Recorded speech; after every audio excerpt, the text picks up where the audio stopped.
ಹಾಕಂಗಿದ್ರೆ ಅವರು ಸ್ಟೂಲ್ ಮೇಲೆ ನಿಂತು ನೇಣಾಕೊಂಬೇಕು. ನೇಣಾಕೊಂಡ್ರು ಅವ್ರ ನಾಲ್ಗೆ ಈಚೆ ಬರಬೇಕು, ಕಣ್ಣು ಮೇಲೆ ಹೋಗ್ಬೇಕು.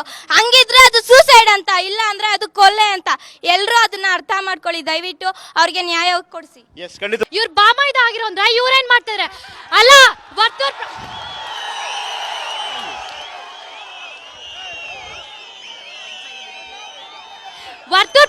ವರ್ತೂರ್ ಪ್ರಕಾಶ್ ಅವರು ಹೇಳಿದ್ದಾರೆ ನಾನು ಇದು ಮಾತಾಡಿದೀನಿ ಅಂತ. ಇವ್ರು ಇಲ್ಲ ಅಂತ ಇದೆ. ಇದು ರಾಜಕೀಯ, ಇದು ನಿಜವಾದ ರಾಜಕೀಯ.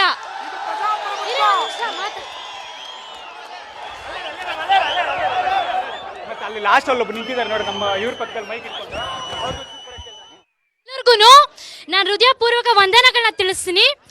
ಸಿದ್ದು ಸರ್ಕಾರ ನಿದ್ದೆ ಸರ್ಕಾರ ಅಂತ ಹೇಳ್ತಾರೆ. ಎಷ್ಟೋ ದುಡ್ಡು ಖರ್ಚು ಮಾಡಿ ಎಲೆಕ್ಷನ್ ನಿಂತ್ಕೊಂಡು ನಮ್ ಭಿಕ್ಷೆಯಿಂದ ಒಂದು ಪೊಸಿಷನ್ಗೆ ಹೋಗಿದ್ದಾನೆ.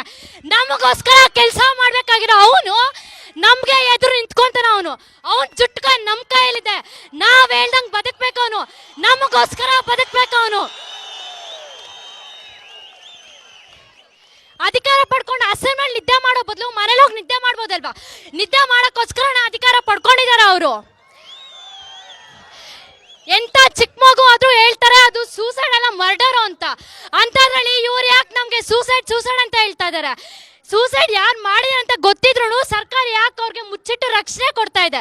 ಯಾಕೆ ಅನ್ಯಾಯ ಮಾಡ್ತಾ ಇದಾರೆ ನಮ್ಗೆ? ನೆಕ್ಸ್ಟ್ ಪ್ರಾಮಾಣಿಕವಾಗಿ ವರ್ಕ್ ಮಾಡಕ್ಕೆ ಎಲ್ರು ಭಯ ಪಡ್ತಾ ಇದಾರೆ. ಭಯ ಪಡಬಾರ್ದು.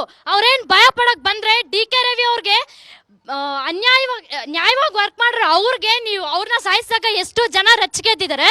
ನಮಗೂ ಇದೇ ತರ ಸಾಯಿಸಿದ್ರೆ ಜನ ನಮ್ಮ ಪರವಾಗಿ ಓಡಾಡ್ತಾರೆ, ನಮ್ಗೆ ನ್ಯಾಯ ಕೊಡಿಸ್ತಾರೆ ಅಂತ ಪ್ರಾಮಾಣಿಕವಾಗಿರೋರು ಹೇಳಲೇಬೇಕು ಈ ಮಾತನ್ನ.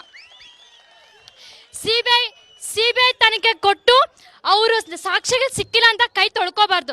ಪ್ರತಿಯೊಂದನ್ನು ಹುಡುಕಿ ಅವ್ರು ಮುಟ್ಟೋ ಪ್ರತಿಯೊಂದು ವಸ್ತುನು ಕೊಲೆಗಾರನ ಹುಡ್ಕೋದಕ್ಕೆ ದಾರಿ ಹಾಕ್ಬೇಕು, ನಾಂದಿ ಆಡ್ಬೇಕು. ಡಿ.ಕೆ. ರವಿ ಅವ್ರಿಗೆ ನ್ಯಾಯ ಸಿಗಲೇಬೇಕು. ಇಂಥ ಪ್ರಾಮಾಣಿಕ ವ್ಯಕ್ತಿ ಮತ್ತೆ ಹುಟ್ತಾರೆ ಅಂತಂದ್ರೆ ಅದು ಕನಸು. Thank you.